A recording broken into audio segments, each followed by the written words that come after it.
राधे राधे। आप सभी का अमृत अंश में फिर से स्वागत है। आज मैं आप सभी के लिए मौनी अमावस्या की कथा, उनकी खासियत और उनके महत्व के बारे में बताने जा रही हूँ। कृपया कथा को अंत तक जरूर सुनें और थोड़ी सी भी अच्छी लगे तो प्लीज़ सब्सक्राइब लाइक जरूर कर दें। माघ महीने के कृष्ण पक्ष की अमावस्या तिथि की शुरुआत 28 जनवरी को शाम 7:35 पर होगी और अगले दिन 29 जनवरी को शाम 6:05 पर समाप्त होगी। ऐसे में उदय तिथि के अनुसार 29 जनवरी को मौनी अमावस्या मनाई जाएगी। मौनी अमावस्या के दिन श्रवण नक्षत्र और सिद्धि योग का भी निर्माण हो रहा है, जिससे इस दिन स्नान दान के कार्यों का महत्व कहीं अधिक बढ़ जाता है। मौनी अमावस्या के दिन सुबह ब्रह्म मुहूर्त में पवित्र नदी में स्नान करना पुण्य फलदायी माना गया है। अगर संभव ना हो तो घर में ही गंगा जल मिलाकर स्नान करना चाहिए और इसके बाद दान पुण्य के कार्य करना चाहिए। मौनी अमावस्या के दिन सुबह 5:25 से सुबह 6:18 तक ब्रह्म मुहूर्त है। इस दौरान नदी में स्नान करने का दान पुण्य कार्य कर सकते हैं। मौनी अमावस्या की सबसे बड़ी बात है कि यह माघ कृष्ण चतुर्दशी के अगले दिन आता है। माघ कृष्ण चतुर्दशी के शिव जी का विवाह माता पार्वती से तय हुआ था और अगले दिन मुनियों और देवी देवताओं ने शिव की साधना के लिए उनकी उपासना भी की थी। भगवान विष्णु ने देवी पार्वती के भाई बनकर उनके विवाह संबंधी कार्यक्रम में भाग लेना स्वीकार किया था। इस बार इस व्रत के साथ महोदय योग का महासंयोग भी बना है। मौनी अमावस्या व्रत हर साल माघ मास की अमावस्या तिथि को किया जाता है। धर्म ग्रंथों और शास्त्रों में इस अमावस्या का बड़ा ही महत्व बताया गया है। इस पर यह भी कि मान्यता है कि मौनी अमावस्या के दिन अगर महोदय नामक योग बन जाए तो यह और भी लाभप्रद और कल्याणकारी हो जाता है। इस व्रत को करने से पितर संतुष्ट और प्रसन्न होते हैं और घर में सुख समृद्धि और संतति की वृद्धि होती है। मौनी अमावस्या अपने नाम के अनुसार मौन और साधना का व्रत है। हम हर दिन जाने अनजाने कितनी ही बात बोल जाते हैं, जिससे लोगों का मन आहत होता है और अपनी कही बातों को लेकर हम बाद में अफसोस भी करते हैं। इसलिए साधना के लिए मौन परम आवश्यक माना गया है। गृहस्थ जन हमेशा मौन व्रत नहीं रख सकते, इसलिए एक दिन निर्धारित किया गया है जिससे गृहस्थों को आत्मशुद्धि के लिए मौन व्रत का संकल्प लेना चाहिए। मौनी अमावस्या पर संभव न हो तो पूरे दिन मौन धारण करें और मानसिक रूप से भगवान शिव और विष्णु का ध्यान करें, अथवा स्नान करने से पहले मौन धारण करें और स्नान के बाद ही कुछ भी बोलें और दिन भर कोई भी ऐसी बात न कहें। मौनी अमावस्या कथा यह भी है कि सागर मंथन के समय जब असुर अमृत कलश कर भाग रहे थे, इसी दिन अमृत की बूंदें छलक कर प्रयाग सहित कई स्थानों पर गिरा था। इसलिए मौनी अमावस्या पर प्रयाग सहित अन्य तीर्थों में स्नान करके दान पुण्य करने से कई गुना लाभ मिलता है। माघ मास में तिल, ऊनी वस्त्र, घी का दिया बहुत ही पुण्यदायी होता है। इसलिए मौनी अमावस्या पर इन वस्तुओं का दान जरूर करना चाहिए।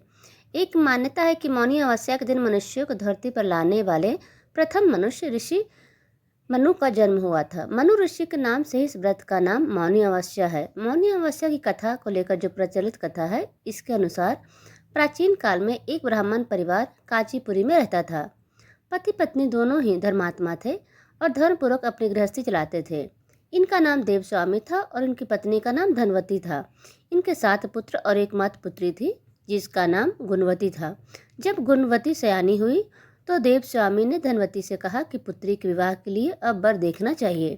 ब्राह्मण ने अपने छोटे पुत्र की बहन गुणवती की कुंडली दी और कहा कि ज्योतिषी से इनकी कुंडली दिखवा लाओ, जिससे गुणवती के विवाह की बात आगे चले। ज्योतिषी को कन्या कुंडली दिखाई तो उन्होंने बताया कि विवाह होते ही कन्या विधवा हो जाएगी। ज्योतिषी की यह बात जब ब्राह्मण परिवार को मालूम हुई तो वह बहुत दुखी हो गए और इसका उपाय पूछा।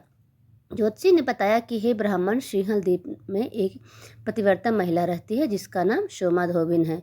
यदि कन्या की शादी से पहले सोमा आपके घर आकर पूजन करे और आपका आशीर्वाद दे तो वह दोष दूर हो जाएगा।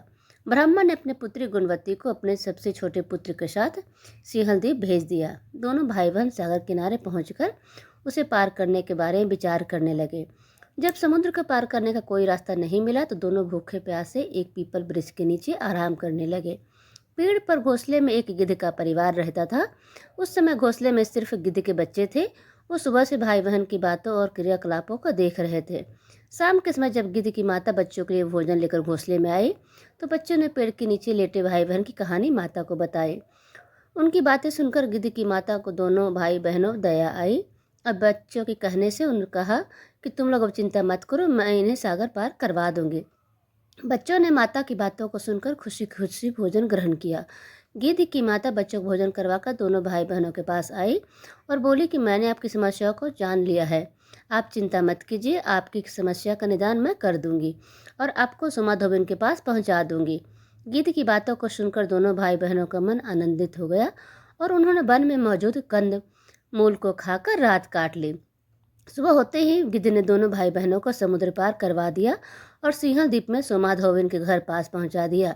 गुणवती सोमाधोबिन के घर के पास छुपकर रहने लगी। हर दिन सुबह होने से पहले गुणवती सोमा का घर लिप दिया करती थी। एक दिन सोमा ने अपनी बहुओं से पूछा कि प्रतिदिन सुबह हमारा घर कौन लिपता है। बहुओं ने प्रशंसा के लोभ से कहा कि हमारे अलावा यह काम और कौन करेगा।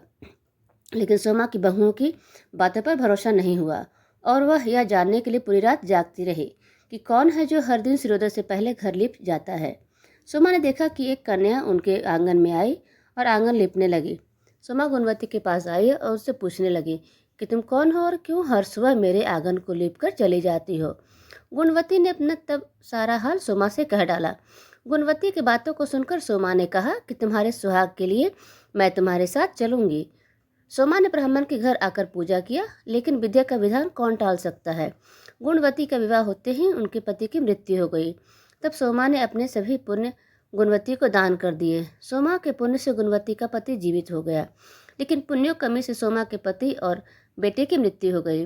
लेकिन सोमा ने अपना घर छोड़ने से पहले बहुओं से कह दिया था कि मेरे लौटने से पहले अगर मेरे पति और बेटे को कुछ होता है तो उनके शरीर को संभाल कर रखना। बहुओं ने सास की आज्ञा को मानकर सभी के शरीर को संभाल कर रखा। उधर सोमा ने सिंहल द्वीप लौटते हुए रास्ते में पीपल के वृक्ष की छाया में विष्णु जी की पूजा कर 108 बार पीपल की परिक्रमा की। इसके पुण्य के प्रभाव से सोमा के घर लौटते ही उनके पति और बेटे फिर से जीवित हो गए। इसलिए मौनी अमावस्या के व्रत करने वाले व्रतियों की कथा सुनकर पीपल की 108 बार परिक्रमा करनी चाहिए और भगवान विष्णु सहित शिव जी की भी पूजा करनी चाहिए। उसके पश्चात उत्तम लोक में स्थान प्राप्त होता है, व्यक्ति मुनि पद को प्राप्त करता है। कहानी सुनने के लिए आप सभी का बहुत बहुत धन्यवाद।